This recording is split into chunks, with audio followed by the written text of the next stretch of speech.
Akashvani Adilabad 100.2 FM మనస్సు నిండా. నమస్కారం తిరుమలరావు గారు. నమస్కారం అండి.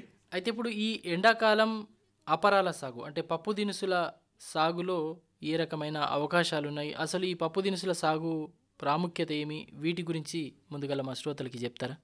ముఖ్యంగా మనకేంటంటే మన తెలంగాణ రాష్ట్రంలో పండించేటువంటి పంటలు ఖరీఫ్లో మనం ఏంటంటే పత్తి, తర్వాత వరి, మొక్కజొన్న, పసుపు ఇలా మనం ఖరీఫ్లో పంటలు పండిస్తాము. అయితే ఖరీఫ్ తర్వాత మనకేంటంటే అధిక కాలం ఉన్నటువంటి పత్తి పంట, పసుపు పంట తర్వాత మనకేంటంటే వరి మాగాణంలో కానీ వేసుకోవడానికి అనుకూలమైన పంటలు పరిశీలించినట్లయితే మనకు పప్పు దినుసులు అనేవి చాలా ముఖ్యమైనవి. అయితే ఈ వేసవిలో పప్పు దినుసుల సాగు వల్ల మనకు ముఖ్యంగా చాలా లాభాలు ఉన్నాయి. ఈ పప్పు దినుసులు తక్కువ పంట కాలం కలిగి ఉంటాయి.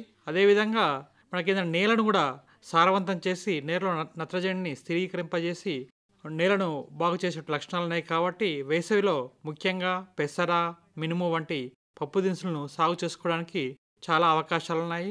ఎక్కడైతే పత్తి వేసినటువంటి రైతు సోదరులు ఉన్నారో అక్కడ వేసవిలో ఈ పప్పు దినుసులు సాగు చేసుకోవాల్సిందిగా కోరుతున్నాం. అయితే ఇప్పుడు ఈ పప్పు దినుసుల సాగుకు అనుకూలమైన రకాలు ఏమైనా ఉన్నాయా, ఉంటే ఆ రకాల గురించి చెప్తారా? ముఖ్యంగా మనం ఇంతకుముందు చెప్పుకున్నట్టుగా పెసర మరియు మినుము మనం వేసవిలో సాగు చేసుకోవచ్చు. పెసరలో చూసినట్లయితే మనకు వరంగల్ పరిశోధన స్థానం నుంచి విడుదలైనటువంటి WGG42 అనే రకము మనకు వేసవిలో సాగుకు అనుకూలంగా ఉంటుంది. ఇది పల్లాకు తెగులను సమర్థవంతంగా తట్టుకుంటుంది మరియు గింజ బరువు కూడా ఎక్కువగా ఉండి మనకు ఎకరానికి 4 నుంచి 6 క్వింటాల వరకు దిగుబడిస్తుంది. అదే కాకుండా WGG37 అనేటువంటి రకము వరంగల్ పరిశోధన స్థానం నుంచి విడుదలైంది.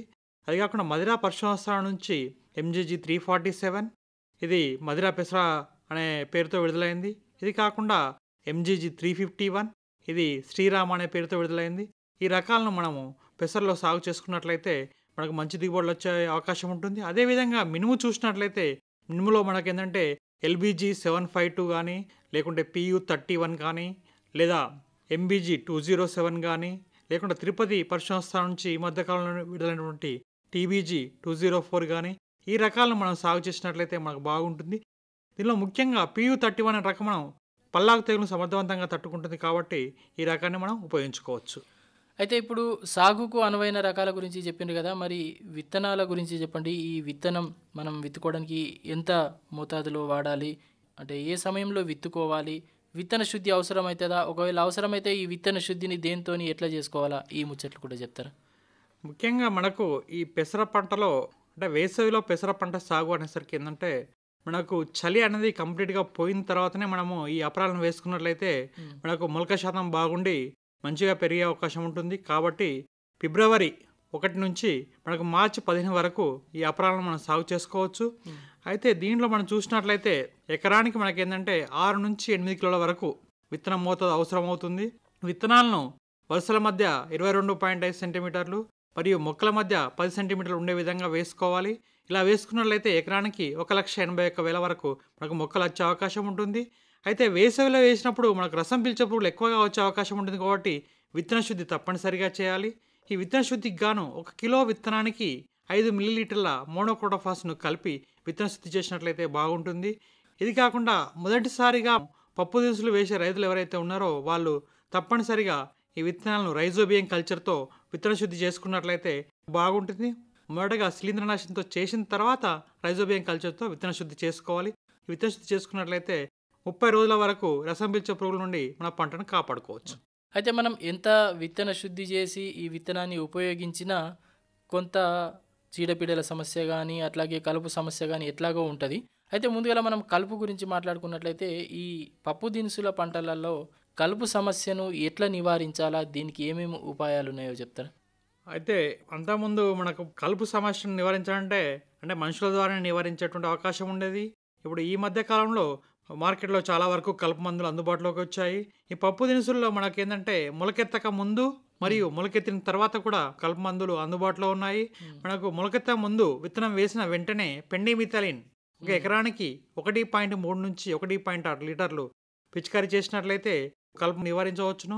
తర్వాత అది కాకుండా మొలకెత్తిన తర్వాత 25 నుంచి 30 రోజుల మధ్యలో ఒకవేళ మన పొలంలో వెడల్పాకు ఆకులు ఎక్కువగా ఉన్నట్లయితే పర్షూట్ ఇది ఇమాజితాఫిర్ అనేది 300 గ్రాములు ఒక ఎకరానికి సరిపోతుంది. అదేవిధంగా గడ్డి జాతి మొక్కలు ఎక్కువగా ఉన్నట్లయితే క్విజాలోపా పితైల్ టర్గా సూపర్ అనే దొరుకుతుంది మనకు. ఇది 400 గ్రామ్స్ మన ఒక ఎకరానికి అయితే సరిపోతుంది. వీటిని ఉపయోగించి మనం ఈ పెసర పంటలో కానీ మినుము పంటలో కానీ కలుపును సమర్థవంతంగా నివారించుకోవచ్చు. అయితే ఇప్పుడు కలుపు గురించి చెప్పింది కదా, మరి ఇప్పుడు ఎరువుల గురించి చెప్తారా? ఏమేమి ఎరువులు ఎంత మోతాదుల్లో వాడాలి? అయితే మిగతా పంటలతో పోల్చినప్పుడు పప్పు దినుసులకు చాలా తక్కువ మోతాదులో ఎరువులు అవసరం అవుతాయి. అంతకుముందు కూడా మనకేంటంటే ఖరీఫ్లో ఈ పత్తి వేసిన రైతులు కానీ, లేకుంటే పసుపు వేసిన రైతులు కానీ, లేకుంటే ఈ మిర్చి వేసిన రైతులు కానీ ఏంటంటే అధిక మొత్తంలో పెట్టుబడి పెట్టుంటారు కాబట్టి దానికి అధిక ఎరువులు వేస్తుంటారు కాబట్టి దీనికి చాలా తక్కువగా వేయాల్సిన అవసరం ఉంటుంది. తక్కువ సారం ఉన్నటువంటి భూములు ఉన్నట్లయితే మనకేంటంటే 8 కిలోల నత్రజని, 20 కిలోల భాస్వరం ఇచ్చే ఎరువులు వేసుకోవాలి. దానికోసం గాను ఒక 50 కిలోల డిఏపి ఒక బ్యాగ్ ఒక ఎకరానికి వేసుకుంటే సరిపోతుంది. లేదా డిఏపి వేయని రైతులు యూరియా కానీ సింగిల్ సూపర్ ఫాస్ఫేట్ రూపంలో కూడా మనం వేసుకోవచ్చు. యూరియా అయితే 18 కిలోలు మరియు ఎస్ఎస్పి 125 కిలోలు ఒక ఎకరానికి వేస్తే సరిపోతుంది. అదేవిధంగా దీనిలో వేసిన తర్వాత కూడా మనకు పెసర్లో కానీ మినుములో కానీ ఈ సూక్ష్మ ధాతు లోపాలు కూడా మనకు కనిపించే అవకాశం ఉంటుంది. దానిలో ముఖ్యంగా జింకు మరియు ఇనుము యొక్క ధాతు లోపం కనిపిస్తూ ఉంటుంది. ఈ జింకు ధాతు లోపం కనిపించినప్పుడు మనకేంటంటే ఆకులు చిన్నవిగా మారి పత్రహరితని కోల్పోయి పాలిపోయినట్టు కనిపిస్తాయి. కాబట్టి దానికి జింక్ సల్ఫేట్ 2 గ్రాములు 1 లీటర్ నీటికి కలిపి పిచికారీ చేయాలి. ఎప్పుడైతే ఇనుము ధాతు లోపం కనిపించినప్పుడు ఆకులు తెల్లగా మారి మనకేంటంటే పసుపచ్చగా మారి తర్వాత తెల్లగా మారి ఆ ఆకులన్నీ కూడా తెలుపు రంగులోకి మారడం జరుగుతూ ఉంటుంది. దీన్ని నివారించడానికి లీటర్ నీటికి 5 గ్రాముల అన్నబేది 1 గ్రాము నిమ్మ ఉప్పుతో కలిపి పిచికారీ చేసుకున్నట్లయితే వారంలో 2 సార్లు పిచికారీ చేసుకుంటే ఇనుము ధాతు యొక్క లోప లక్షణాలు కూడా మనం నివారించవచ్చు. ఈ పప్పు దినుసులకు సంబంధించి చీడపీడల సమస్య గురించి మాట్లాడుకుందాం. మరి ఈ పప్పు దినుసుల్లో ఏ రకమైన చీడపీడలు ఆశించి ఎట్లా నష్టం కలిగిస్తుంది, మరి ఈ వీటి నివారణకు ఎలాంటి చర్యలు తీసుకోవాలి, వాటి గురించి చెప్తారా? మనం పప్పు దినుసుల సాగును చేసినట్లయితే ముఖ్యంగా పప్పు దినుసులు వేసిన వెంటనే మనకేంటంటే రసం పీల్చే పురుగులు ఎక్కువగా వచ్చే అవకాశం ఉంటుంది. ఎందుకంటే మనం ఫిబ్రవరి మొదటి వారంలో విత్తుకోవడం జరుగుతుంది కాబట్టి రోజు రోజుకు క్రమక్రమంగా ఉష్ణోగ్రతలు పెరుగుదల గమనిస్తూ ఉంటాము. ఈ ఉష్ణోగ్రత పెరుగుదల వల్ల మనకేంటంటే రసం పీల్చే పురుగుల యొక్క ఉధృతి కూడా పెరిగే అవకాశం ఉంటుంది. కాబట్టి మొదటగా చెప్పినట్టు రైతు సోదరులందరూ కూడా తప్పనిసరిగా విత్తన శుద్ధి చేసుకోవాలి. అదేవిధంగా మనకు రసం పీల్చే పురుగుల కనుక సమస్య కనుక ఉన్నట్లయితే మనం మొదటగానే గమనించి దానికి మోనోక్రోటోఫాస్ 1.6 మిల్లీలీటర్లు లేదా ఎసిఫేట్ 1 గ్రాము 1 లీటర్ నీటికి కలిపి పిచికారీ చేసుకోవాలి. ఒకవేళ రసం పీల్చే పురుగుల యొక్క ఉధృతి ఎక్కువగా ఉన్నట్లయితే ఇమ్డాక్లోపిడ్ 0.3 మిల్లీలీటర్లు 1 లీటర్ నీటికి కానీ లేదా స్పైనోసాడ్ 0.3 మిల్లీలీటర్లు 1 లీటర్ నీటికి కలిపి పిచికారీ చేసుకున్నట్లయితే ఈ రసం పీల్చే పురుగుల యొక్క ఉధృతి మనం నివారించుకోవచ్చును. అయితే ఎప్పుడైతే ఈ మొదటి దశ దాటిన తర్వాత పూత దశకు ఎప్పుడైతే చేరుకుంటుందో అప్పుడు మనకి ఎక్కువగా ఏంటంటే పొగాకు లద్దె పురుగు ఆశించేటువంటి అవకాశం ఉంటుంది. ఈ పొగాకు లద్దె పురుగు ఆశించినప్పుడు ఆకులన్నీ కూడా జల్లెడగా మారి ఆకుల యొక్క అడుగు భాగాన ఈ చిన్న పురుగులు గుంపులు గుంపులుగా ఉండడం జరుగుతుంది. దీన్ని నివారించడానికి మనం క్లోరోపైరిపాస్ 2.5 మిల్లీలీటర్లు 1 లీటర్ నీటికి కానీ లేదా థయోడికార్బ్ 1 గ్రామ్ 1 లీటర్ నీటికి కానీ లేదా నొవల్యూరాన్ 1 మిల్లీలీటర్ 1 లీటర్ నీటికి కానీ కలిపి పిచికారీ చేసినట్లయితే పొగాకు లద్దె పురుగును మనం సమర్థవంతంగా నివారించవచ్చును. అది కాకుండా మనకు మారుకా మచ్చల పురుగు కూడా మనకి ఎక్కువగా ఆశించే అవకాశం ఉంటుంది. ఈ పురుగు వచ్చినప్పుడు 2 నుంచి 3 ఆకులను కానీ పువ్వు మొగ్గలను కానీ దగ్గరగా చేర్చి గూడుగా మార్చి దానిలో అది నివసించడం జరుగుతూ ఉంటుంది. ఈ మారుకా మచ్చల పురుగు వచ్చినప్పుడు దాన్ని నివారించడానికి మొదటగా ఆ గుడ్ల యొక్క సంతతిని నాశనం చేయడానికి మనము వేప నూనెను పిచికారీ చేయాల్సి ఉంటుంది. 5 మిల్లీలీటర్లు 1 లీటర్ నీటికి కలిపి పిచికారీ చేసినట్లయితే గుడ్ల సముదాయాన్ని నివారించవచ్చును. అదేవిధంగా పురుగు యొక్క ఉధృతి ఎక్కువగా ఉన్నట్లయితే మనం ఏంటంటే క్లోరాంథనిలిప్రోల్ 0.3 మిల్లీలీటర్లు లేదా స్పైనోసాడ్ 0.3 మిల్లీలీటర్లు 1 లీటర్ నీటికి కలిపి పిచికారీ చేసినట్లయితే ఈ మారుకా మచ్చల పురుగును మనం నివారించవచ్చును. ఇది కాకుండా మనకు శనగపచ్చ పురుగు కూడా వచ్చే అవకాశం ఉంటుంది. శనగపచ్చ పురుగు వచ్చినప్పుడు మనకేంటంటే క్లోరోపైరిపాస్ 2.5 మిల్లీలీటర్లు 1 లీటర్ నీటికి లేదా స్పైనోసాడ్ 0.3 మిల్లీలీటర్లు 1 లీటర్ నీటికి కలిపి పిచికారీ చేయవలసి ఉంటుంది. ఇది కాకుండా మనకు తెగుళ్ళు కూడా ఆశించేటువంటి అవకాశం ఉంటుంది. మనకు ఈ తెగుళ్ళల్లో ముఖ్యంగా ఆకుమచ్చలు ఎక్కువగా వచ్చే అవకాశం ఉంటుంది. ఆకుమచ్చలు వచ్చినప్పుడు మనం ఏంటంటే కార్బెండిజం 1 గ్రామ్ 1 లీటర్ నీటికి లేదా మ్యాంకోజెబ్ 1 గ్రామ్ 1 లీటర్ నీటికి కలిపి పిచికారీ చేసుకోవాలి. ఇంకా మనకేంటంటే ఈ పెసర మినుములో పల్లాకు తెగులు అనేది చాలా ఎక్కువగా కనిపిస్తూ ఉంటుంది. పల్లాకు తెగులు వచ్చినప్పుడు ఏంటంటే చెట్టు మొత్తము కూడా పసుపు పచ్చగా అంటే కామన్గా నానుడి ఏముంటుందంటే తెలుగుదేశం రోగం అని చెప్పేసి కూడా అంటూ ఉంటారు రైతు సోదరులు. అంటే మొత్తం చేను మొత్తం కూడా పసుపచ్చగా మారిపోయే అవకాశం ఉంటుంది. ఇది తెల్లదోమ ద్వారా వ్యాప్తి చెందుతుంది కాబట్టి మనం ఏంటంటే ఎక్కడైనా ఒక మొక్క గనక ఈ పల్లాకు తెగులు వచ్చినట్లయితే వెంటనే ఆ పల్లాకు తెగులు వచ్చినటువంటి మొక్కను తీసివేయాలి. ఇది తెల్లదోమ ద్వారా వ్యాప్తి చెందుతుంది కాబట్టి తెల్లదోమను నివారించడానికి ట్రైజోపాస్ 2 మిల్లీలీటర్లు 1 లీటర్ నీటికి కలిపి పిచికారీ చేయాలి. ఈ విధంగా చేసినట్లయితే మనం పల్లాకు తెగులు చేనులో విస్తరించకుండా కాపాడవచ్చు.